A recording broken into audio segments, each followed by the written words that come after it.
Hello दोस्तों, मैं Rajeev Kumar. Welcome to all of you at our YouTube channel Wiki Biopedia. This is my first video and I hope all of you will enjoy it. So let's start. Basically, we will explore the biology of viruses in this video.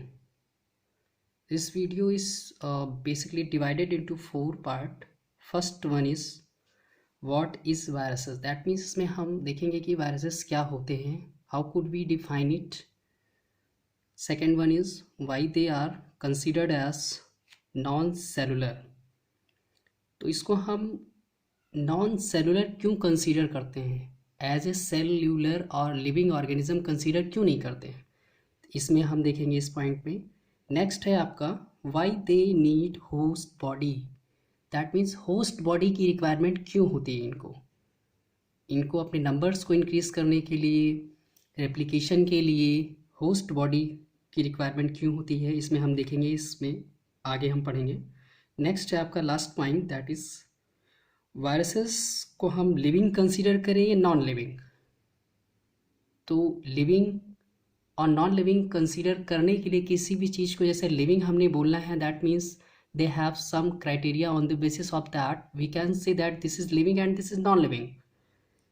तो viruses को हम living consider करें non living, तो कुछ criteria है जिनको कि fulfil करता है या नहीं करता है, इस पॉइंट में हम इसको डिस्कस करेंगे.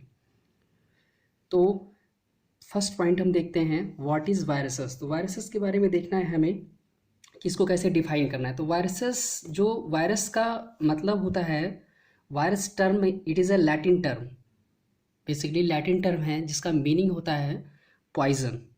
तो वायरस को जब डिफाइन करना है हमें, तो viruses are infectious particles.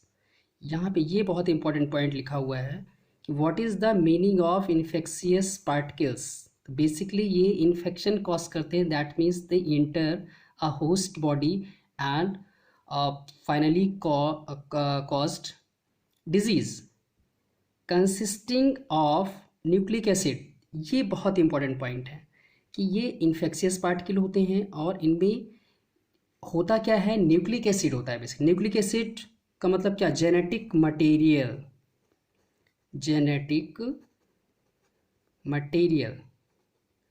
Genetic material हो क्या सकता है, आरएनए हो सकता है या डीएनए हो सकता है. तो वायरसेस की जब हम बात करते हैं तो वायरसेस के पास आरएनए भी जेनेटिक मटेरियल होता है and some viruses have DNA also. तो वायरसेस का जो जेनेटिक मटेरियल का जो वैरायटी वो बहुत ज़्यादा है. आरएनए सिंगल स्ट्रैंडेड हो सकते हैं कुछ वायरसेस में, यहाँ पे डबल स्ट्रैंडेड भी हो सकते हैं. ऐसे डीएनए की जब बात करते हैं तो डीएनए भी डबल हेलिक्स हो सकता है या सिंगल स्ट्रैंड हो सकता है. सेकेंड पॉइंट की जब बात करते हैं हम, इसमें nucleic acid enclose in a protein coat.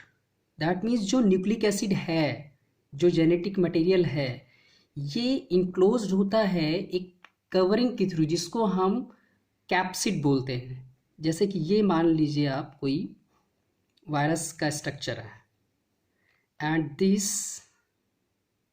Is genetic material, ये इसका जेनेटिक मटेरियल है. ये genetic material enclosed by a covering that is made up of protein. इसको हम बोलते क्या हैं, capsid. It is called capsid and these capsids are made up of capsomers.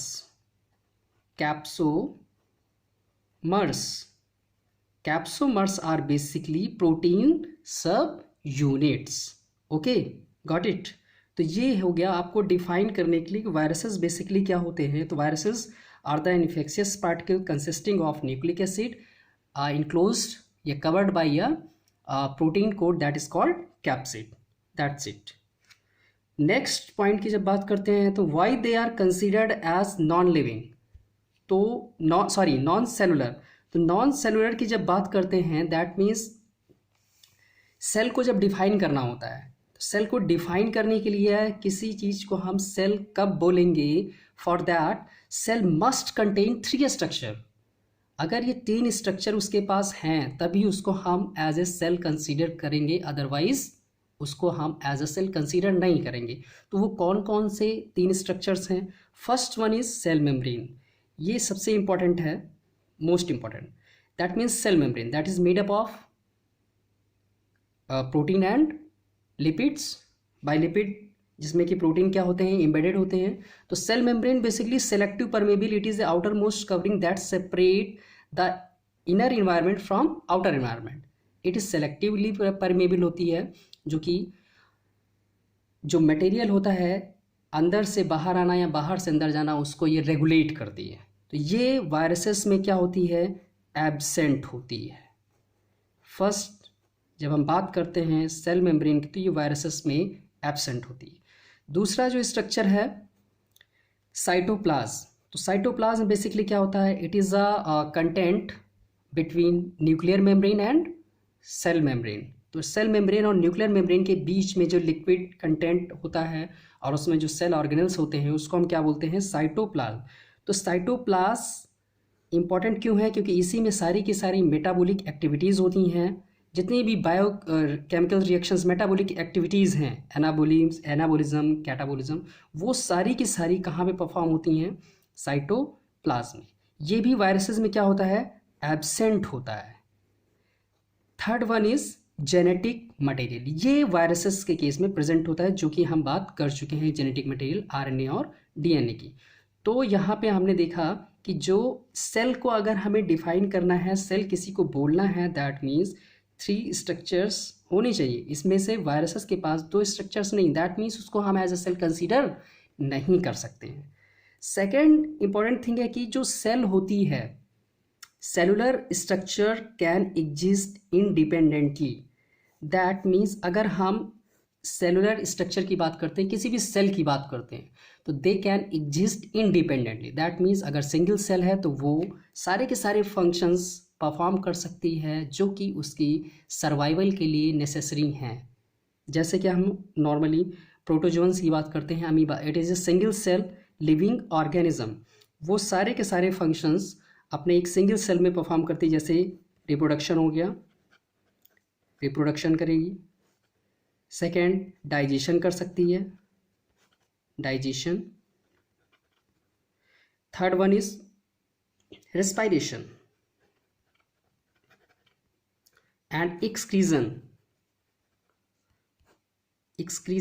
That means all the processes that are required for the survival of living organism performed by a single cell. तो इसको हम cell consider करते हैं। यहाँ पे viruses की जब बात करते हैं तो वायरसेस इंडिपेंडेंटली एग्जिस्ट नहीं करते हैं, क्योंकि ये सारे के सारे इसमें से रिप्रोड्यूस नहीं कर पाता है, ये डाइजेशन नहीं कर पाता है, रेस्पिरेशन नहीं कर पाता है। अगर हम बाहर की बात करते हैं तो that is Y they need host body. अगर हम ये नेक्स्ट जो हमारा पॉइंट है इसमें हम बात करेंगे कि Y they need host body. तो आगे देखते हैं इसमें।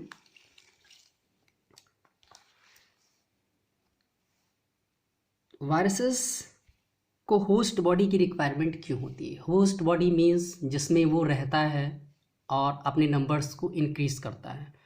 नंबर्स को इंक्रीज क्यों करना है? नंबर्स को इंक्रीज इसलिए करना है क्योंकि उसको अपनी पॉपुलेशन को इंक्रीज करनी है, सो दैट उसका सर्वाइवल बना रहे। अदरवाइज कोई भी लिविंग ऑर्गेनिज्म अगर अपने नंबर्स को इंक्रीज नहीं कर पाता है, दैट मीन्स उसका सर्वाइवल नहीं हो पाएगा। तो viruses lack metabolic enzymes. Metabolic enzymes की जब बात करते हैं हम, दैट मीन्स बहुत इंपॉर्टेंट है यहाँ पे मेटाबॉलिक एंजाइम्स। दैट मीन्स जब कोई भी लिविंग ऑर्गेनिज्म डुप्लीकेशन के लिए जाता है, दैट मीन्स जब सेल डिवाइड होती है तो वहाँ पे उसको ढेर सारे एंजाइम्स की रिक्वायरमेंट होती है for to duplicate their genetic material. That means replication की बात करते हैं, copy of their genetic material. For that they need lots of enzyme, जो कि वायरस में क्या होते हैं, लैक होते नहीं होते हैं, एब्सेंट होते हैं। And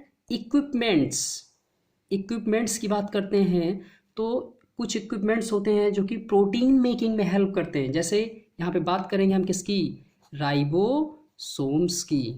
ribosomes they are the site, they provide the site for protein synthesis. ये वायरसेस में क्या होते हैं, एब्सेंट होते हैं। That is why they need host body in which they can increase their number and replicate their genetic material with the help of enzymes of host body.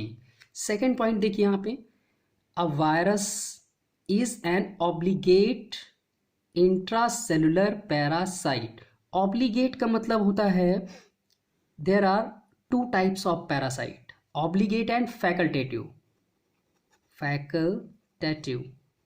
facultative का मतलब हो गया कि जब आपके पास ऑप्शंस हों सर्वाइवर के लिए more than one. That means जैसे हम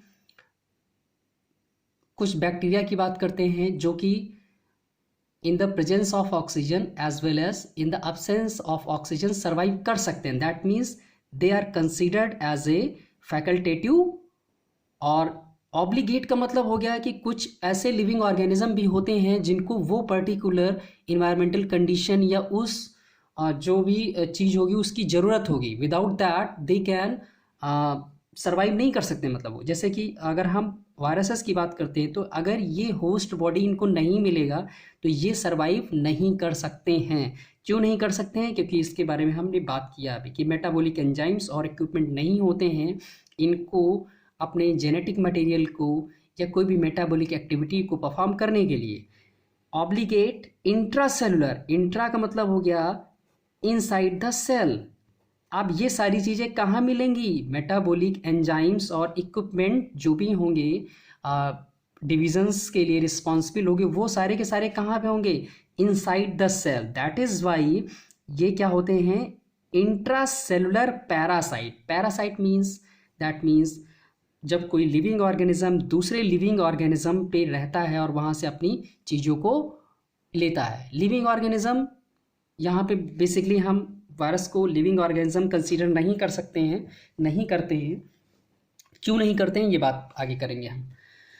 अब ये एक डायग्राम है जिसके थ्रू यहाँ पे दिखाया गया है कि वायरसेस जब होस्ट बॉडी के अंदर जाते हैं तो क्या करते क्या हैं, वो कैसे जेनेटिक मटेरियल को अपने वो डुप्लीकेट करते हैं एंड फर्दर असेंबल्ड होते हैं और अगेन रिलीज हो जाते हैं उस सेल को छोड़ के, नेक्स्ट सेल को फिर से इन्फेक्शन कॉज करते हैं। इस तरीके से ये एक पूरी चेन बनती है।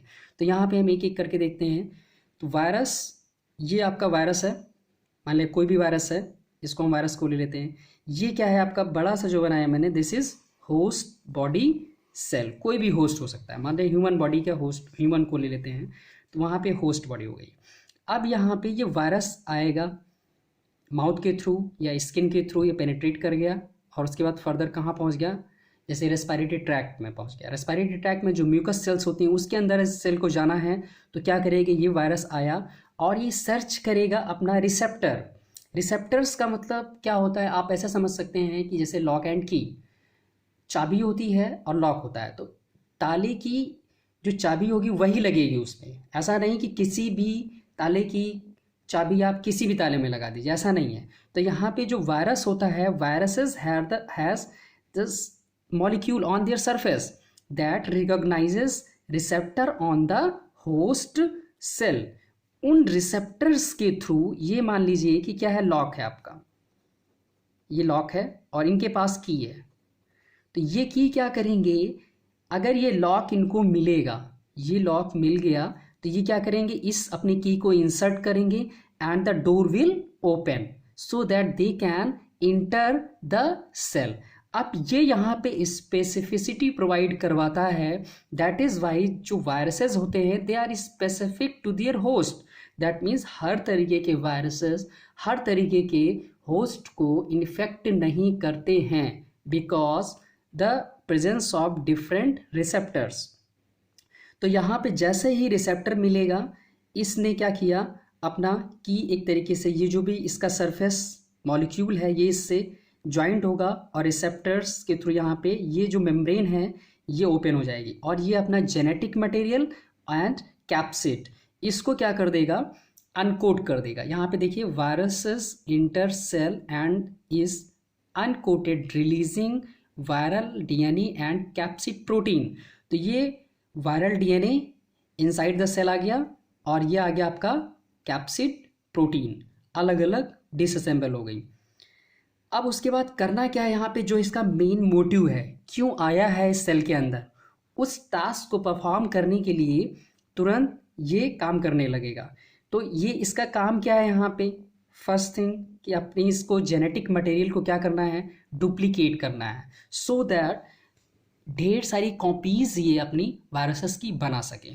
तो ये वायरल डीएनए ये आया होस्ट बॉडी के अंदर और इसने यहाँ पे देखिए host enzyme replicate the viral genome. ये यहाँ पे एक एंजाइम है, ये छोटा सा डॉट दिख रहा होगा आपको। तो ये जो एंजाइम है ये होस्ट का है and that host enzyme will help to replicate this viral DNA. ये वायरल डीएनए क्या हो गया आपका, रेप्लिकेट हो गया। रेप्लिकेट होने के बाद there are many copies of this viral DNA, ये बन गई। और इधर साथ में क्या हो रहा है कि ये जो वायरल डीएनए था, वायरल डीएनए से क्या बनाया गया, एमआरएनए बनाया गया। डीएनए से एमआरएनए बनाया गया, दैट मीन्स ट्रांसक्रिप्शन।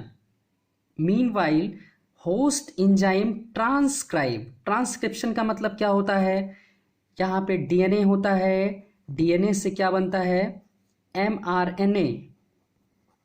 एमआरएनए से क्या बन जाता है आपका, protein.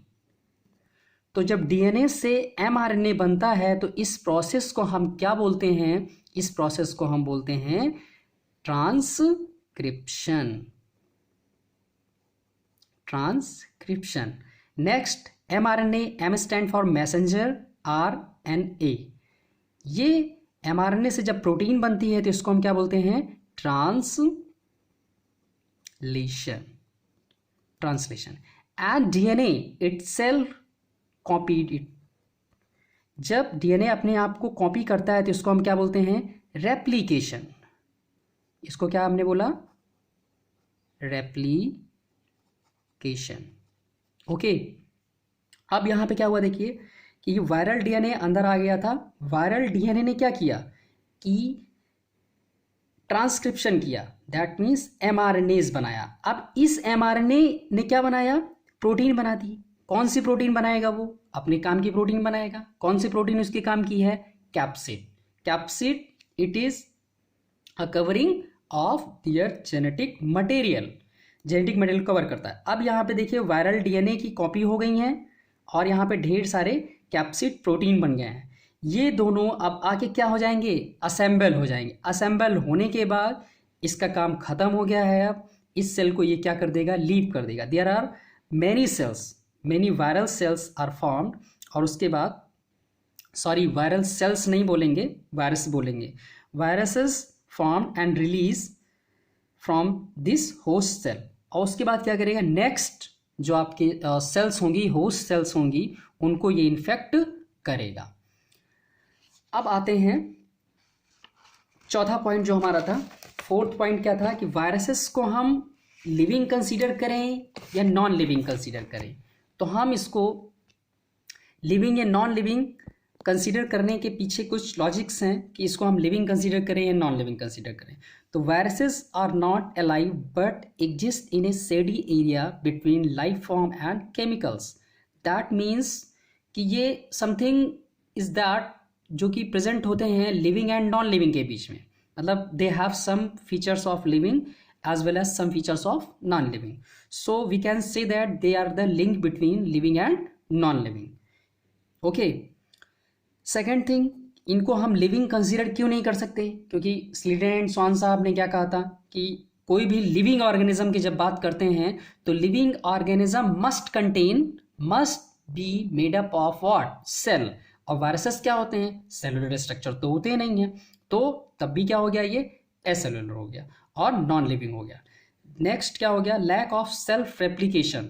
Replication that means duplication of replication का मतलब क्या हो गया, डुप्लीकेशन ऑफ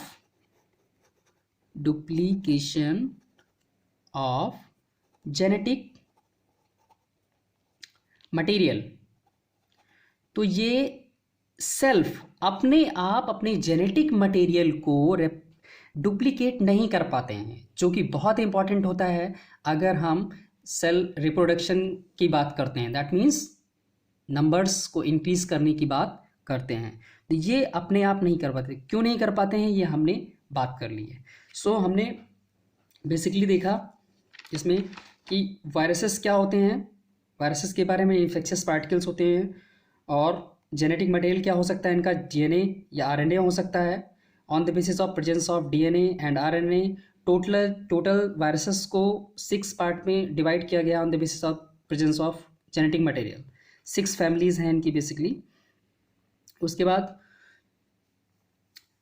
सेलुलर स्ट्रक्चर होते हैं कि नहीं होते, तो ये हमने बात किया है कि इसमें सेल मेम्ब्रेन नहीं होती है, साइटोप्लाज्म भी नहीं होता है, जेनेटिक मटेरियल केवल होता है। तो ये जो सेल की सेलुलर स्ट्रक्चर की जो रिक्वायरमेंट है उसको फिलफिल नहीं करते हैं। दैट इज़ वाई इसको हम as a cellular structure consider नहीं करते हैं, इंडिपेंडेंट एग्जिस्टेंस नहीं होता है। उसके बाद हमने ये बात की,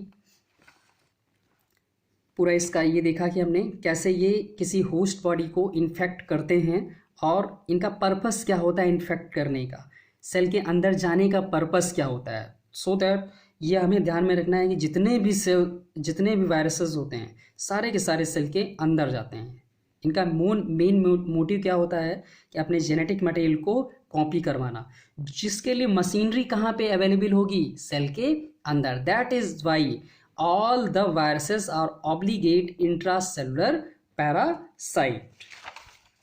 चौथा पॉइंट जो हमारा था वीडियो का कि वायरसेस को हम लिविंग और नॉन लिविंग के बीच कंसीडर कर सकते हैं, बिकॉज हमने कुछ पॉइंट्स दिए यहाँ पे कि एसेलुलर स्ट्रक्चर होता है, सेल्फ रेप्लिकेशन नहीं कर पाते हैं। होपफुली वीडियो में आपको कुछ समझ में आया होगा। Thank you.